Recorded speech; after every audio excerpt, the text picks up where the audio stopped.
POV. You wake up, an average man in ancient Rome. Morning. Before dawn. The darkness still cloaks the city as you stir from sleep, eyes slowly adjusting to the dim outline of your modest surroundings. It is well before dawn, yet already Rome hums quietly outside your window. The distant murmurs of other early risers and the occasional clatter of wheels echoing through the narrow, winding streets. Your tiny, insular apartment, nestled high in a multi-story tenement, feels even more cramped at this early hour. The walls, pressing close, made of worn bricks and patched wood, scarred from years of wear and hasty repairs. You push yourself upright on your thin straw mattress, feeling its familiar lumps and hollows beneath you. The straw pokes through the threadbare linen cover, but comfort is a luxury reserved for wealthier Romans. Your sleep has been restless, disturbed by the oppressive heat that has lingered all night. Rome's notorious summer bringing little relief even before sunrise. Sweat clings uncomfortably to your skin, a constant companion in these warmer months.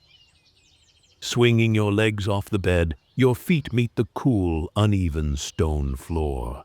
You stretch, shaking off the stiffness from yesterday's labors. Your living space is sparse and practical, just a single room serving multiple purposes. A small wooden chest holds your few belongings, spare tunics, tools for your trade, a chipped clay lamp now extinguished, and an oil flask nearly empty. There is no luxury here, merely the essentials that allow survival in the great bustling capital. You glance toward the lone window, shuttered to keep out vermin and thieves, yet allowing pleasant aromas to drift upward from the streets below. The enticing scent of freshly baked bread mingles with the crisp morning air, gently perfuming your modest apartment.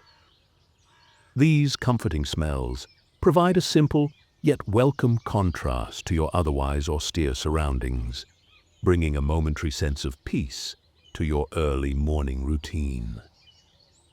Water collected from the public fountain the evening prior sits in a basin, now tepid but refreshing enough. You cup your hands, splashing the water onto your face, wiping away sleep and grime alike. It is a brief but necessary luxury, a moment of simple relief before the demands of the day assert themselves fully. With dampened fingers, you rake through tangled hair, smoothing it into some semblance of order. Your clothing awaits, an unassuming tunic, faded from repeated washings in the murky waters of the Tiber. You pull it over your head, the coarse fabric scratching gently against your skin. Securing it with a sturdy leather belt, you ensure it hangs properly, practical enough for movement and labor.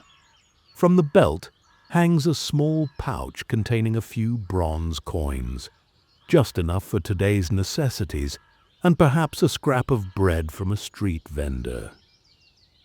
As the faintest hint of dawn creeps across the horizon, painting the sky a muted gray, you feel a quiet determination rise within you. Another day beckons, filled with work, uncertainty, and the steady rhythm of Roman life. Gathering yourself, you prepare to step into the streets, into the familiar chaos of morning crowds, heading toward their own daily destinies.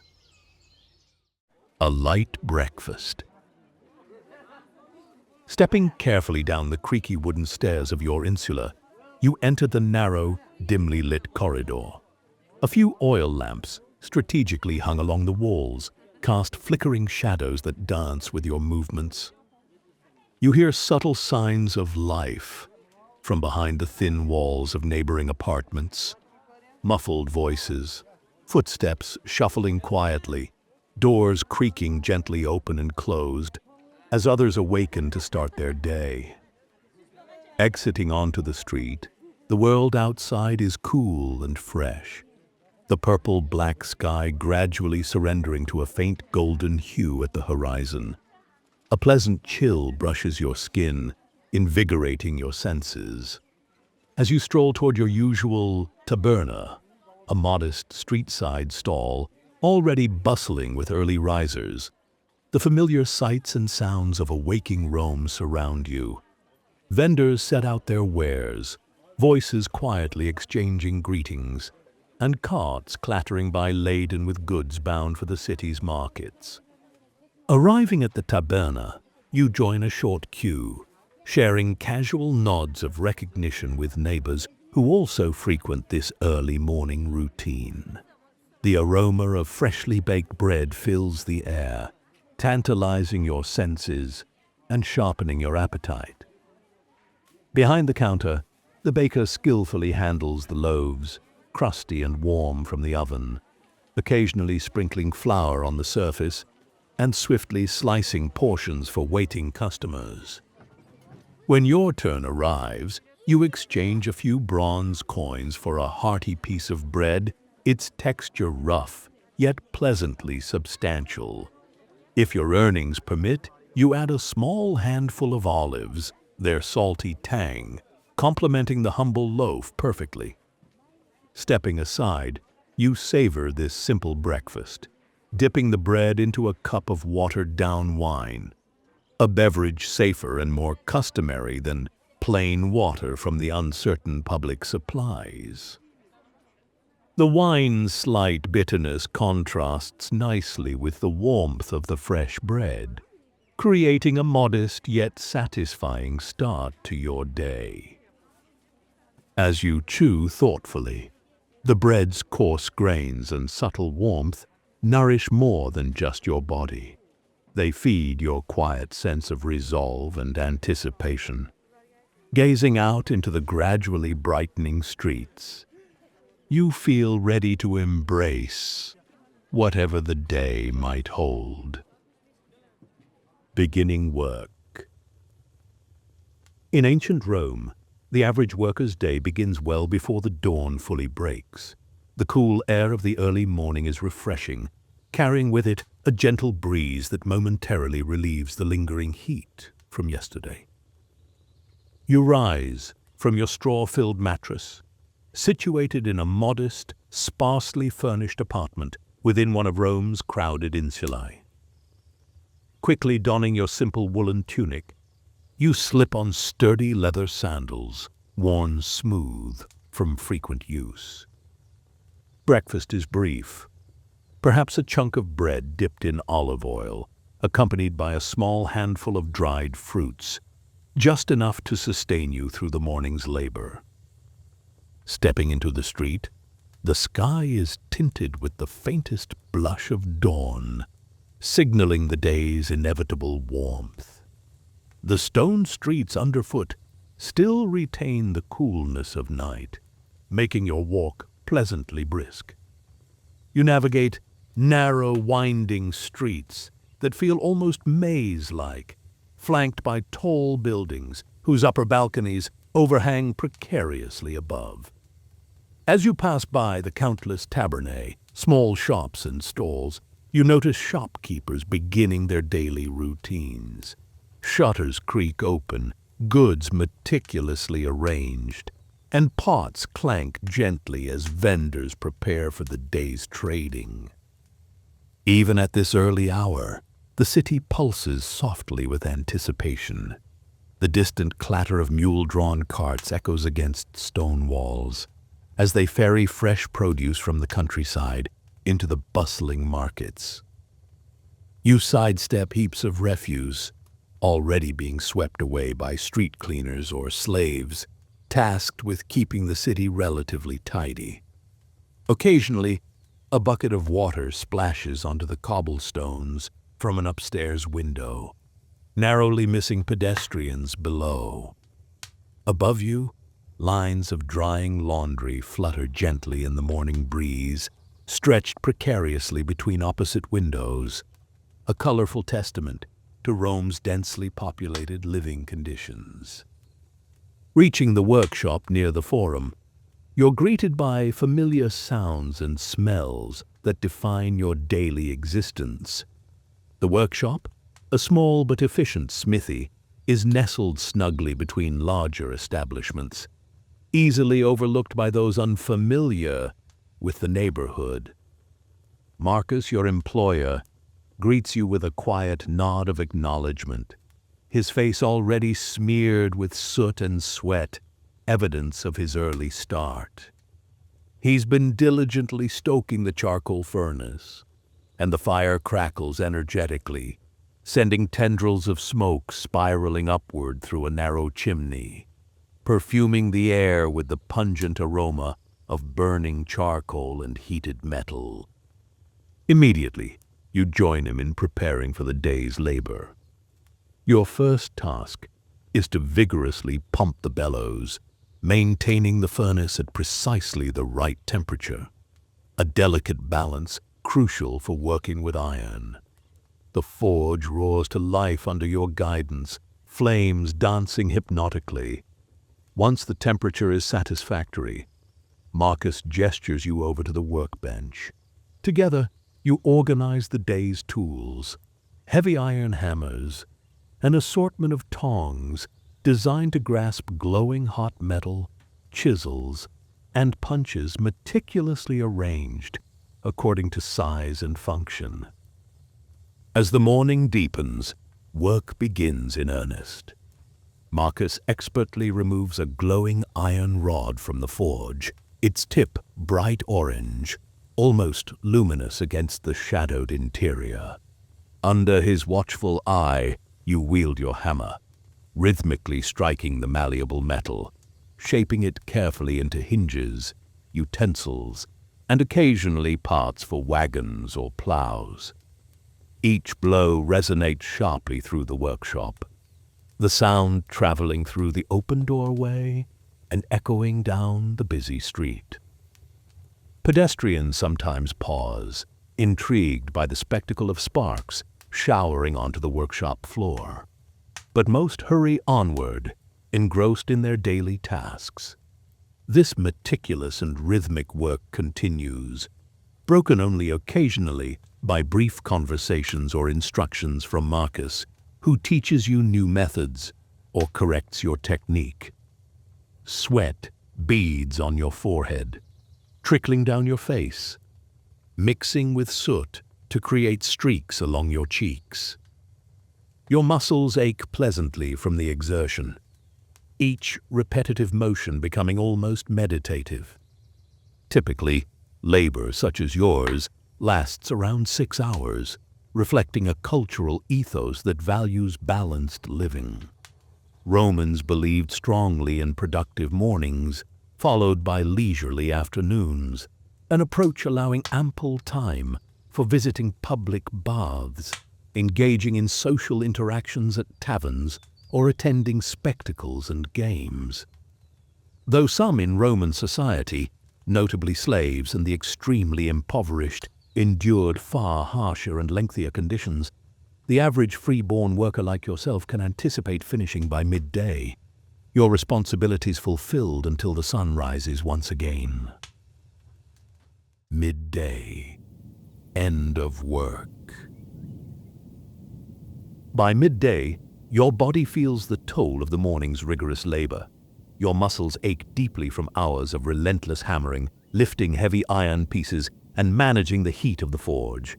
Sweat drenches your tunic, sticking it uncomfortably to your back, and soot coats your skin, accentuating every line and crease in your tired face. Marcus, your employer, surveys the workshop with satisfaction and gestures that it's finally time to halt your tasks for the day. With relief, you lower your hammer, the echo of the day's final blows still ringing faintly in your ears. Before leaving, you methodically tidy your workspace. Tools are meticulously wiped clean, organized, and returned to their rightful places. The furnace is carefully dampened to ensure the embers will smolder safely until tomorrow. You wipe your face with a damp cloth Marcus hands you, removing the worst of the grime. It offers minimal relief, but even this simple act rejuvenates you slightly. Stepping from the dim, smoky interior of the smithy into the sunlit street, you're momentarily blinded by the midday brightness. Rome is now vibrant and fully alive, bustling noisily around you. The street is a sensory explosion of sights, sounds, and scents. Merchants energetically shouting out prices and praises for their goods, carts rumbling heavily over uneven cobblestones, and pedestrians animatedly conversing as they move purposefully along their way. As you navigate your way through the crowd, you pass by colorful stalls overflowing with a tempting array of merchandise. Brightly woven fabrics fluttering in the slight breeze, intricately crafted pottery displayed prominently to entice passing buyers, and heaps of freshly harvested fruits and vegetables glistening enticingly under the sun. The intense aromas of cooking food tantalize your senses, mingling deliciously with the more pungent odors of the bustling urban environment. Your stomach growls impatiently as the smells of grilled sausages crackling on hot griddles, richly spiced stews simmering in vast copper pots, and fresh loaves of bread baking in open stone ovens waft through the air. Your hand subconsciously moves to check the small pouch at your belt, reassuringly feeling the coins earned from your morning's toil. Though modest, these wages represent your immediate ability to enjoy the small luxuries and essential comforts of Roman urban life. Despite the persistent hunger gnawing at your stomach, tradition and cleanliness dictate that your next destination is the public baths. Afternoon. The baths. One of the greatest pleasures for Romans across nearly every social class is visiting the public baths, known as thermae. These bathhouses vary significantly from humble neighborhood establishments to grand imperial complexes spanning entire city blocks, adorned with exquisite mosaics, ornate marble columns, and stunning statues of gods and heroes. Today you choose a bathhouse that aligns with your modest means, perhaps the Thermae of Titus, or a simpler, cozy facility nestled conveniently in your local district. Upon approaching the bathhouse, you're immediately welcomed by an atmosphere of leisure and communal anticipation. Vendors linger around the entrance, hawking towels, refreshments, perfumes, and small trinkets. As you step through the entrance, you pay a small, customary fee, a mere quadrans, affordable even on a modest income. This fee ensures your access to a comfortable afternoon of cleansing and relaxation. You first enter the apoditerium, the bath's spacious changing room. The walls are lined with niches and wooden benches, providing a spot for bathers to store their clothes and belongings. An attendant, usually a trusted slave or employee, watches carefully over these possessions, receiving a small tip in return for their vigilance. As you undress, folding your clothing carefully into a niche, the chatter around you is relaxed and convivial. Men exchange greetings, discussing the morning's business, the latest gossip, or plans for the evening. Next, you move into the tepidarium, the warm room, designed to ease your body gently into the bathing process. Here, the temperature is comfortably mild, warmed by an underfloor heating system known as the hippocaust. Warm air circulates beneath marble floors and behind walls, producing a soothing heat that wraps around your tired muscles, loosening stiffness and easing the day's fatigue. You recline on a heated marble bench, your breathing slow and deep, savoring the sensation of stress gradually melting away. Around you, soft echoes amplify murmured conversations, laughter, and occasional friendly debates. Merchants exchange tales of profitable ventures. Laborers share news from their trades. And occasionally, a poet or philosopher might recite verses or discourse, entertaining a small but attentive crowd. Feeling thoroughly warmed, you progress to the caldarium, or hot room, the core of the bathhouse experience.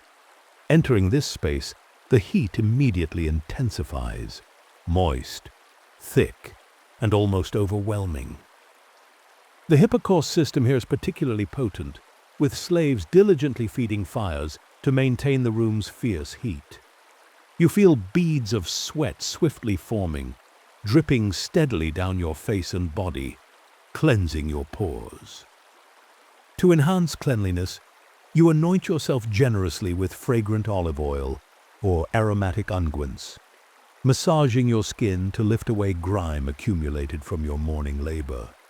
Then, an attendant approaches with a strigil, a distinctive, curved bronze or iron scraper, to carefully remove the oil, dirt, and sweat from your skin. The scraping sensation is unexpectedly pleasant, invigorating your senses, and you emerge feeling remarkably clean and refreshed, despite the absence of modern soap. Now, thoroughly cleansed and relaxed, you brace yourself for the refreshing shock of the frigidarium, the cold room. You plunge into a pool filled with chilled water, a sharp, exhilarating contrast to the heat of the caldarium.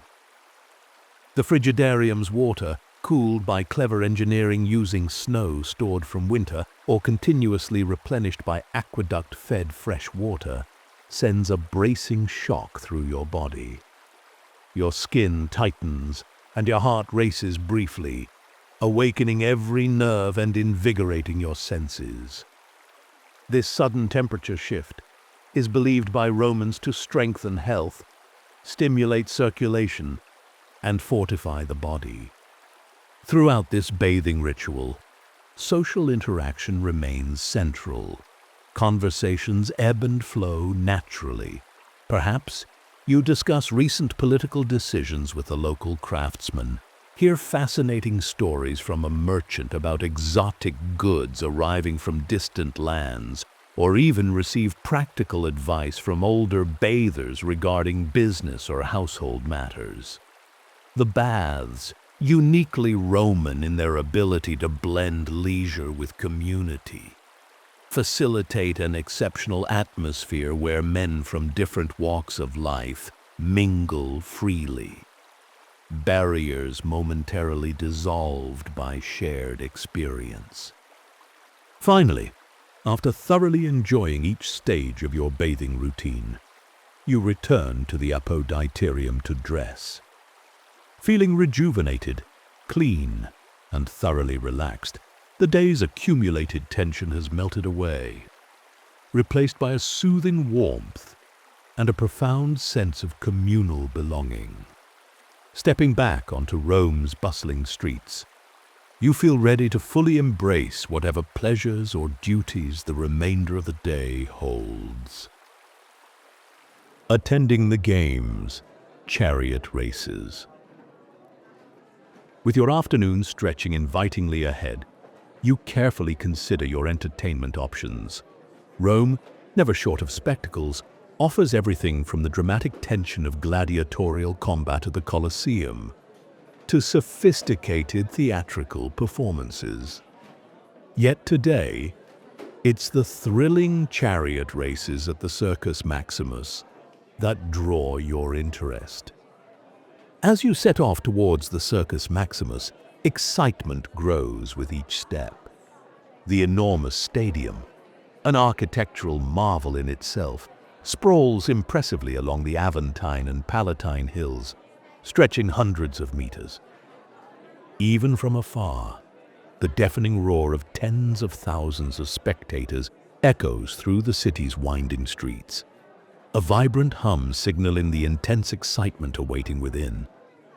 Approaching closer, the vibrancy becomes visible. Flags and pennants snapping proudly in the wind, vividly colored symbols representing the competing factions, red, blue, green, and white. Each faction boasts fiercely loyal followers whose spirited rivalry electrifies the atmosphere. You shuffle through bustling crowds and street vendors selling snacks, trinkets, and souvenirs. Enthusiastic hawkers call out loudly, urging you to buy sweets, roasted nuts, small figurines of popular charioteers, or pennants emblazoned with your favored team's emblem.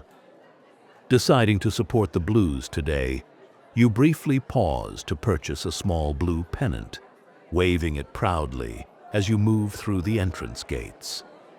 Inside, the sheer scale of the Circus Maximus takes your breath away. The seating area alone accommodates well over 100,000 spectators, tier upon tier, rising high above the oval racetrack below. You climb wooden steps towards the upper sections reserved for common citizens, feeling the sturdy timbers vibrate underfoot from the stamping and cheering of spectators already assembled.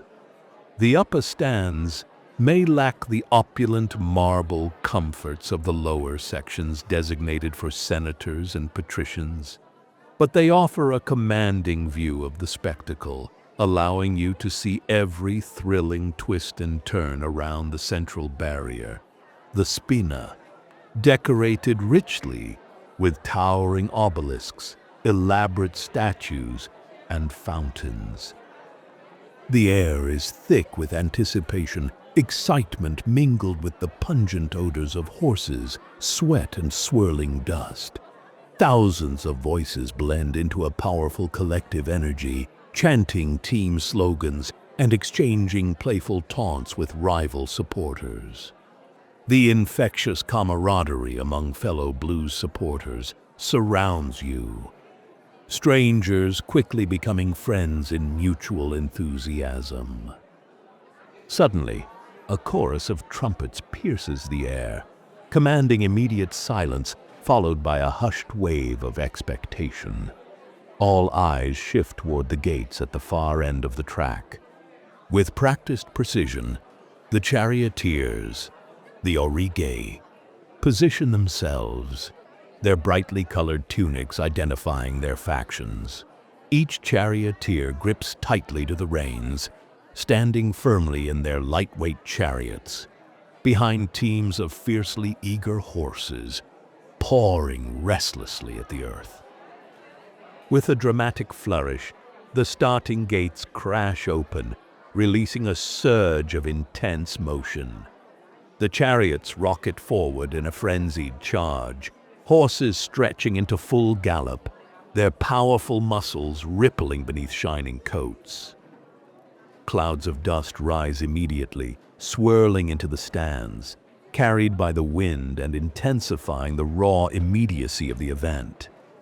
Spectators lean precariously forward, eyes wide, shouts merging into a collective crescendo of encouragement and excitement. The race itself is swift and perilous. Charioteers, hunched forward with fierce determination, deftly maneuver around tight corners, wheels skimming dangerously close to opponents. The spina becomes a hazardous obstacle as each lap grows more aggressive, drivers jockeying for advantageous positions. The occasional collision or overturned chariot sends gasps rippling through the crowd, followed by cries of distress or excitement as horses and riders struggle amidst dust and debris. Dedicated attendants rush forward bravely, swiftly clearing wreckage and attending to fallen competitors. With each passing lap, the energy of the crowd mounts, your heart pounding as your blue faction jostles fiercely against the greens and reds. Each skillful maneuver and daring overtake ignites ecstatic cheers. In the final lap, tension grips the crowd as your chosen charioteer edges dangerously close to the lead. Neck and neck, wheels almost touching, your breath catches sharply as they round the final curve. In a breathtaking burst of speed, the blue chariot surges ahead, crossing the finish line in a thrilling victory by mere inches. Your entire section erupts, roaring triumphantly. Strangers embrace jubilantly, fists pumping skyward, your blue pennant waving victoriously. Others, supporters of losing factions, groan dramatically, tossing caps into the air in mock despair or shouting good-natured insults toward the winners. The atmosphere is alive with collective passion, a shared experience momentarily uniting Rome's diverse populace in a celebration of courage, skill, and breathtaking entertainment. Leaving the Circus Maximus, afterward, your body thrums with lingering excitement, the day made memorable by the exhilarating spectacle that vividly encapsulates Roman life's thrilling rhythm. A quick break and possible reopening of shops. Exiting the Circus Maximus, you're immediately met by the full intensity of the late afternoon heat. The sun, though starting its gradual descent, still blazes powerfully overhead, casting long, sharp shadows across Rome's bustling streets. Yet the lingering excitement from the thrilling chariot race continues to invigorate you. A pleasant buzz of adrenaline keeping your spirits high despite the oppressive warmth. The crowds around you disperse gradually, creating streams of people flowing outward into the surrounding neighborhoods. Voices mingle, sharing exuberant discussions of the day's events, recounting favorite moments, spectacular crashes, and triumphant victories. Laughter and animated chatter fill the air as strangers strike up conversations, briefly united by the shared spectacle they just experienced. This renewed activity prompts many of Rome's shops and street stalls, previously shuttered against the fierce midday sun, to reopen. Merchants enthusiastically fling open their wooden shutters, positioning their goods enticingly, hoping to capture the attention and coins of spectators making their way home. The streets swiftly transform into a lively marketplace once again, filled with vendors calling energetically from their stalls, inviting you to browse their freshly displayed merchandise. Feeling practical, you decide it's an ideal moment to address some errands before returning home. You navigate towards a row of shops known for their affordable footwear. There, artisans proudly display leather sandals in various stages of craftsmanship, from plain and sturdy pairs designed for laborers to slightly more decorative ones, boasting intricate woven patterns suitable for informal gatherings or leisurely strolls. After careful consideration and a spirited but friendly bout of haggling, you select a durable pair, handing over your coins with satisfaction. Next, you weave through the crowded lanes toward your preferred vegetable vendor. This familiar stall, shaded by a canvas awning, is piled high with fresh produce, drawing a steady flow of customers. The vendor greets you warmly, his hands gesturing over his goods as he enthusiastically promotes today's offerings. You inspect vibrant heads of cabbage, fragrant bundles of onions, plump beans, and various legumes carefully arranged in neat piles. Although less diverse than modern supermarkets, the produce is fresh and abundant enough to satisfy most daily needs. You engage in good-natured negotiation, picking out firm onions, a few handfuls of chickpeas and lentils, and a small head of cabbage, seasonally available fruits, attractively displayed nearby. Catch your eye. Ripe figs bursting with sweetness, clusters of grapes glistening in the waning sunlight, and crisp apples arranged in tidy rows. Unable to resist, you add a modest bunch of grapes and a couple of figs to your purchases, imagining the pleasure they'll bring later this evening. With your errands complete, you step away from the bustling stalls, noticing how the city's atmosphere subtly shifts toward evening tranquility. Families begin their journeys homeward, workers tidy their stalls, and street musicians gather audiences for impromptu performances. The air gradually cools, bringing welcome relief from the day's persistent heat, and you savor these peaceful moments. A visit to the Colosseum. On days when you have more time and perhaps crave the thrill of spectacle, you might decide to venture toward the famed Colosseum to catch wrestling matches or gladiatorial contests, assuming they're scheduled. This grand amphitheater dominates the cityscape, its massive stone arches and towering structure a testament to Roman engineering and grandeur. Approaching this legendary venue, you're immediately struck by its sheer scale. An architectural marvel that rises majestically, drawing crowds from every corner of Rome and beyond. As you near the Colosseum, the buzz of excitement intensifies. Vendors selling snacks, drinks, souvenirs, and small statues depicting popular gladiators shout energetically, competing for attention amidst the bustling throng. Street performers juggle and musicians play lively tunes, creating a vibrant atmosphere filled with anticipation. Crowds gather around large wooden signs that list the day's scheduled matches, discussing excitedly the reputation and skill of the fighters. Entering through massive archways into shadowy passageways, you ascend steep stone steps that lead up to your seating area, the upper tier, commonly known as the cheap seats. From here, the grandeur of the amphitheater unfolds spectacularly beneath you. The wealthy patrons, senators, and elite occupy luxurious lower seats close to the arena floor, enjoying cushions and shades from the afternoon sun, while you sit amidst fellow laborers, craftsmen, tradespeople, and occasionally slaves running errands.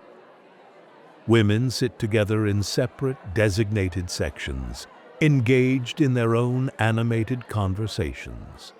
The upper tier offers a panoramic view, capturing the scale of the spectacle. The atmosphere is charged with noisy excitement. Spectators around you shout jokes, insults, and witty remarks, and frequently exchange bets on the outcomes of upcoming fights. Coins exchange hands rapidly, accompanied by laughter or groans, depending on luck. Vendors weave through the crowds, hawking bread, roasted nuts, olives, and watered wine, fueling the lively mood. Finally, the trumpets sound, signaling the beginning of the contests. Silence briefly settles as the gladiators make their dramatic entrances onto the sandy arena floor. They parade solemnly, armor gleaming under the blazing sun, their eyes stern and focused. Gladiators come in various distinct types. The heavily armed murmillo, recognizable by his fish-crested helmet and broad rectangular shield. The retiarius, agile and lightly armed with a trident and a net. The secutor, specifically trained to combat the retiarius, with his smooth helmet designed to resist entanglement. Each fighter has his devoted followers, cheering loudly and waving cloth banners to show their support. The matches start swiftly, the clang of metal resonating sharply through the amphitheater as swords strike shields. The movements are precise and practiced, each combatant expertly showcasing their specialized training. Occasionally, a Murmillo deftly deflects blows with his shield, swiftly countering with lethal precision. Elsewhere, a Retiarius dances around his opponent, skillfully casting his net and thrusting his trident, constantly testing and maneuvering. When a fighter's blade draws blood, the crowd erupts into fierce cheers, the excitement mixed with an undeniable sense of cruelty, an unsettling reminder of Rome's harsh realities. Inevitably, one gladiator gains the upper hand, forcing his opponent to the sand-covered ground. The arena momentarily quiets, breaths held as everyone watches the fallen gladiator raise his hand, requesting mercy. Eyes shift anxiously toward the editor, the official responsible for overseeing the event, or the gathered crowd, whose collective reaction often decides the fighter's fate. If mercy is granted, applause follows, tempered with relief. If the verdict is harsh, gasps and cheers intermingle as the decisive gesture condemns the defeated gladiator. As matches progress, the cycle of tension and release continues relentlessly, each bout punctuated by dramatic outcomes and emotional highs. Eventually, either from fatigue or discomfort with the brutal spectacle, you decide you've seen enough. Rising slowly, you navigate the crowded aisles towards the exit, surrounded by fellow spectators who debate loudly, their discussions filled with vivid recollections of the day's dramatic victories and defeats. Stepping out of the Colosseum, you're greeted by the softer hues of late afternoon, the lowering sun casting a golden-orange glow across Rome's iconic buildings. The fervor of the arena gradually dissipates into a reflective calm. You carry with you lingering images of bravery and brutality, pondering the complex blend of excitement and unease that characterizes the unforgettable experience of the Roman Colosseum. Heading to the theater. Another delightful way to spend your afternoon, especially after experiencing the intense spectacle of the Colosseum, is attending a theatrical performance at one of Rome's beloved theaters. Deciding to unwind with laughter and merriment, you choose a late, comedic performance. Perhaps a revival of one of Plautus's timeless farces, or a witty comedy by Terence. These theaters, gracefully designed and typically open air, are built in semicircular tiers of seating, facing an elegantly decorated stage. The stage itself is a vibrant display of architectural finesse, often adorned with painted backdrops, majestic columns, intricate sculptures, and elaborately crafted sets depicting urban streets or lavish households. As you approach the theater, a lively buzz greets you, mingled laughter and animated conversations wafting from the eager crowd. Vendors swiftly navigate through clusters of theater-goers, offering snacks such as roasted nuts, olives, sweet pastries, and cups of watered-down wine. The enticing aroma from nearby food stalls adds to the festive atmosphere, heightening anticipation for the upcoming performance. You settle into your seat amidst an audience that includes a fascinating mix of citizens, artisans, merchants, laborers, and even some aristocrats, all united by the promise of entertainment and mirth. As the curtain rises, or more accurately, as the performers stride confidently onto the stage, The energy surges palpably through the audience. Actors, adorned in expressive masks representing recognizable stock characters, captivate the audience immediately. These masks with exaggerated features, be it a cunning slave, pompous master, lovelorn youth, or crafty courtesan, ensure clear communication of character traits even to those seated farthest from the stage. The performers, masters of physical comedy and sharp wit, deliver their lines with impeccable timing, using boisterous gestures, comedic pratfalls, and playful banter to the crowd's delight. Today's comedy revolves around a chaotic tale of mistaken identities, cunning slaves who cleverly manipulate their foolish masters, and hilarious romantic escapades filled with misunderstandings. The humor ranges from sophisticated wordplay to broad slapstick, offering something to amuse every member of the diverse audience. Laughter bursts forth frequently, echoing warmly around the theater's stone tiers, and you find yourself joining heartily in the collective merriment. It's a communal joy, as jokes are shared openly, drawing cheers, whistles, and playful jeers from spectators, blurring social barriers for this brief, delightful moment. Throughout the performance, audience participation is spirited and encouraged. Actors frequently break the imaginary barrier, separating stage from spectator, directly addressing individuals in the crowd, or responding humorously to heckles. This interactive style creates a sense of intimate camaraderie, transforming the theatrical experience into a dynamic, shared celebration. As the play reaches its lively conclusion, the final humorous resolution brings a resounding cheer and thunderous applause from the crowd, accompanied by appreciative foot stamping. The actors bow theatrically, their masks still fixed in exaggerated expressions, before retreating from the stage amidst continued applause and laughter. Stretching your legs, you glance upwards to see the sky softening with the golden and rose-tinted hues of early evening. The laughter gradually subsides as theater-goers rise slowly from their seats, exchanging smiles and amused comments about favorite moments from the performance. Feeling content and relaxed after such delightful entertainment, your stomach gently reminds you with a rumble that it's now time to seek out your evening meal, the main culinary event of the day.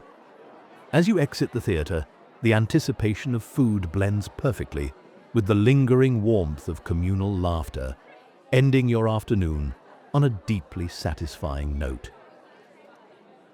Evening. Dinner at a cheap eatery.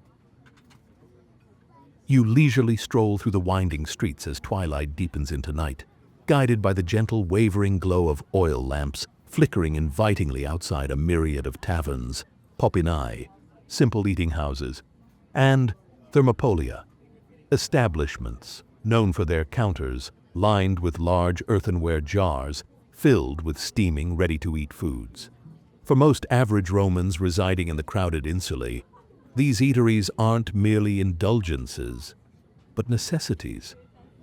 Apartments, in such densely packed buildings, rarely have the space or safety required for proper kitchens. Open flames within cramped living quarters pose serious dangers, making fires an ever-present concern. Thus, like countless others, you regularly frequent your favorite cheap eatery, grateful for its convenience and reliable sustenance. Approaching your chosen tavern, you spot its familiar wooden sign, painted brightly with images advertising today's specialties. Perhaps a steaming bowl of lentil stew, or the fresh catch grilled to perfection. You push open the wooden door, immediately enveloped by a welcoming surge of warmth. Mingled aromas of sizzling meats, hearty stews, fresh bread, and the sharp scent of wine. The tavern is bustling tonight, packed shoulder to shoulder with patrons, each seeking refuge, comfort, and camaraderie after a long day's labor. You find a vacant spot at a small, worn wooden table near the corner. The uneven surface bears the scars of years of use, marked by countless spilled cups of wine and etched initials of previous diners. Around you, the atmosphere buzzes with lively conversation and activity. Workers boast loudly of their day's earnings, debating who had the toughest tasks or the largest pay. In a far corner, gamblers huddle around a small table, engrossed in their game of knucklebones, erupting periodically into triumphant cheers or frustrated groans. Nearby, a jovial group energetically sings a popular ballad recounting the legendary feats of heroic soldiers, their voices harmonizing robustly amidst frequent laughter. As you settle in, the busy kopo, or innkeeper, recognizable by his stained apron and perpetual bustling, approaches your table to take your order. The tavern's menu is simple, practical, and inexpensive. Pulse, a thick porridge made from grains, typically spelt, seasoned with herbs, and occasionally enhanced with small pieces of meat for added flavor and nourishment. Hearty stews simmered in large clay pots, primarily composed of beans, lentils, or vegetables, offering warmth and comfort. Freshly baked bread, crusty and wholesome, typically accompanied by garum, the pungently salty fermented fish sauce ubiquitous in Roman cuisine. Small sides like olives, fresh cheese, or hard-boiled eggs, serving as quick, nutritious additions to the meal. Although you cannot indulge in the finer delicacies reserved for wealthier citizens, elaborate fish dishes or rare exotic spices, you're perfectly content with these humble yet satisfying choices. Tonight, you opt for a comforting lentil stew, thick and fragrant, paired with crusty bread generously dipped into the salty garum. To accompany your meal, you request a cup of the house wine, cheap, thick, and sour, diluted generously with water to mellow its sharpness. As you begin eating, warmth and contentment spread through your body, easing the tension accumulated throughout your busy day. The lentil stew, simple yet deliciously hearty, soothes your hunger, while the rustic bread complements it perfectly. Around you, lively conversations flow freely. Familiar neighbors greet you warmly, launching discussions about current politics, local gossip, or news from the forum. At the gambling table nearby, a particularly loud cheer signals a lucky roll, while those who lose their coins jokingly curse their misfortune, laughter quickly smoothing over their frustration. In another corner, amateur musicians strike up tunes on a lyre, their music light and festive, adding another joyful layer to the evening's atmosphere. Customers occasionally join in, humming or singing choruses, creating an informal, communal performance that delights everyone present. Reflecting briefly as you finish your meal, you appreciate how dining out is more than mere habit or convenience. It's a fundamental part of daily life. Without proper kitchens at home, this routine serves as both necessity and social ritual. Meals shared at this bustling tavern strengthen your community bonds, provide news and entertainment, and offer comfort and companionship. It's a modest but essential facet of Roman urban existence, making life richer, warmer, and vibrantly communal. Late evening, gatherings, and possible dinner parties. As evening deepens, many Romans gradually wind down their activities. You might linger comfortably at your favorite tavern, savoring a second or even third cup of watered wine, the warmth of the liquid helping to relax your muscles and soothe your mind. Conversations around you become more intimate and reflective, punctuated by bursts of hearty laughter and animated storytelling. You and your friends recount the day's events, share anecdotes from work or personal experiences, and exchange bits of local gossip. Occasionally, the mood might shift to more earnest topics, political news from the forum, philosophical ideas overheard from passing scholars, or even debates on ethical matters. On particularly hot evenings, stepping outside for fresh air is a common and welcome relief. Outside the tavern, small clusters of people form under the cool, star-speckled sky, sharing quiet conversations, or simply enjoying the brief respite from the day's lingering heat. The street feels relaxed and friendly, illuminated softly by scattered oil lamps, flickering gently against the stone facades of nearby buildings. You breathe deeply, appreciating these tranquil, communal moments that knit together the social fabric of Roman life. While most nights might end in this casual fashion, there are occasions when your evening holds something special. An invitation extended or received for a modest dinner gathering at a friend's or relative's home. Though such gatherings among average citizens lack the lavish extravagance of the wealthy elite, they offer genuine warmth and camaraderie.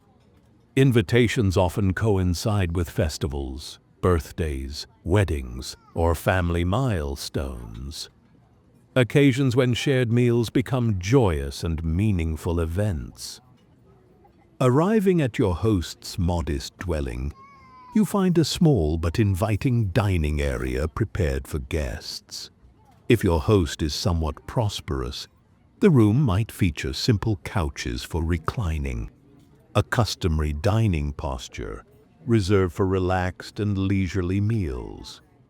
However, in more humble homes, guests typically sit around a sturdy wooden table or even perch comfortably on stools or benches. Regardless of seating arrangements, the atmosphere brims with anticipation and conviviality. The meal served is thoughtfully prepared and slightly richer than everyday fare, reflecting the host's hospitality and care. You might savor a succulent roast of pork or a plump, well-seasoned chicken, expertly roasted with fragrant herbs. Side dishes include freshly harvested vegetables drizzled lightly with vinegar and olive oil, sprinkled generously with aromatic herbs like mint or thyme. Crisp bread accompanies the meal, meant to be dipped in high-quality olive oil, creating a satisfying and flavorful addition. Throughout the dinner, wine flows generously, noticeably less diluted than the typical tavern variety, further relaxing guests and encouraging lively conversation.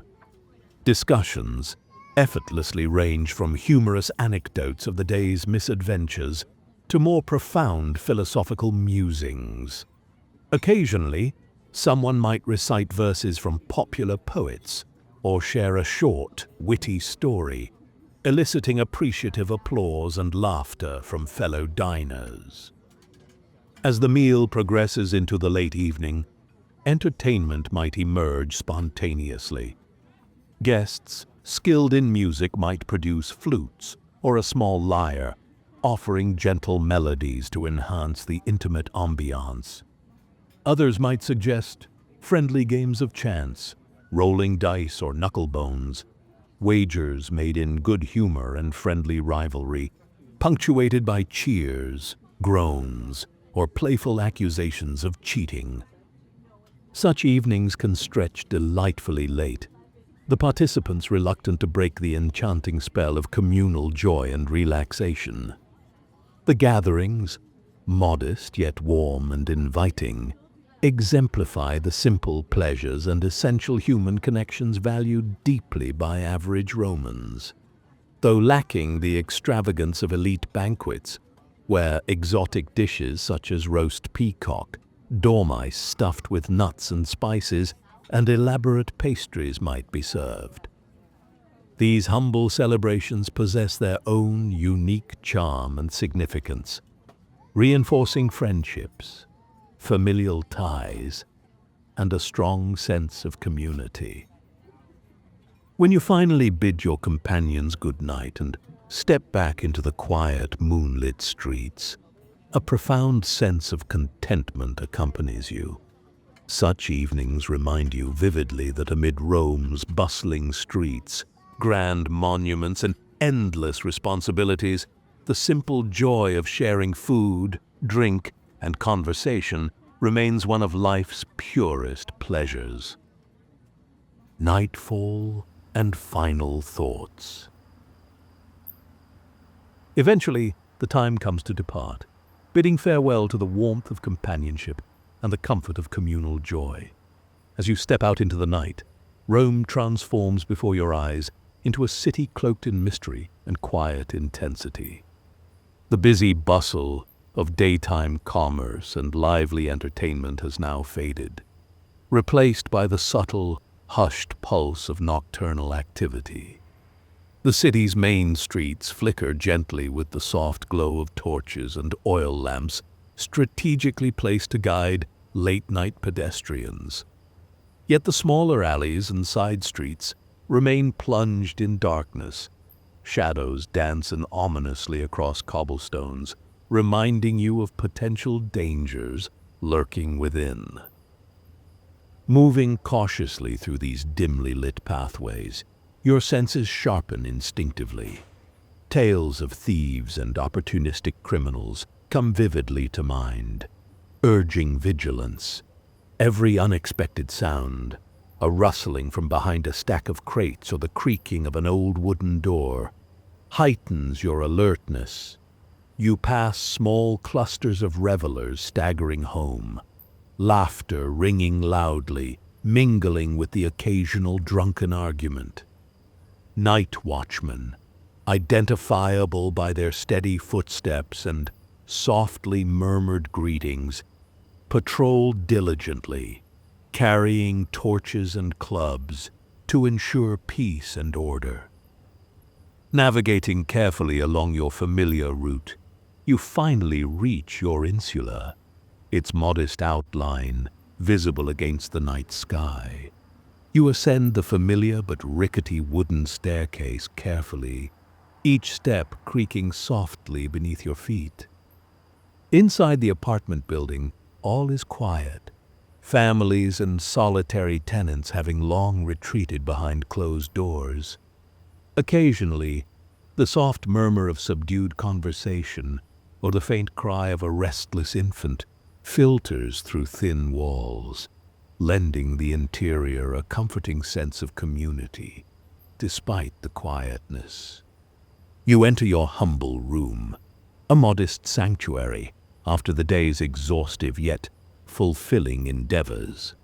Setting your coin pouch safely aside, you exhale deeply, feeling the full weight of your day's activities settling upon your shoulders.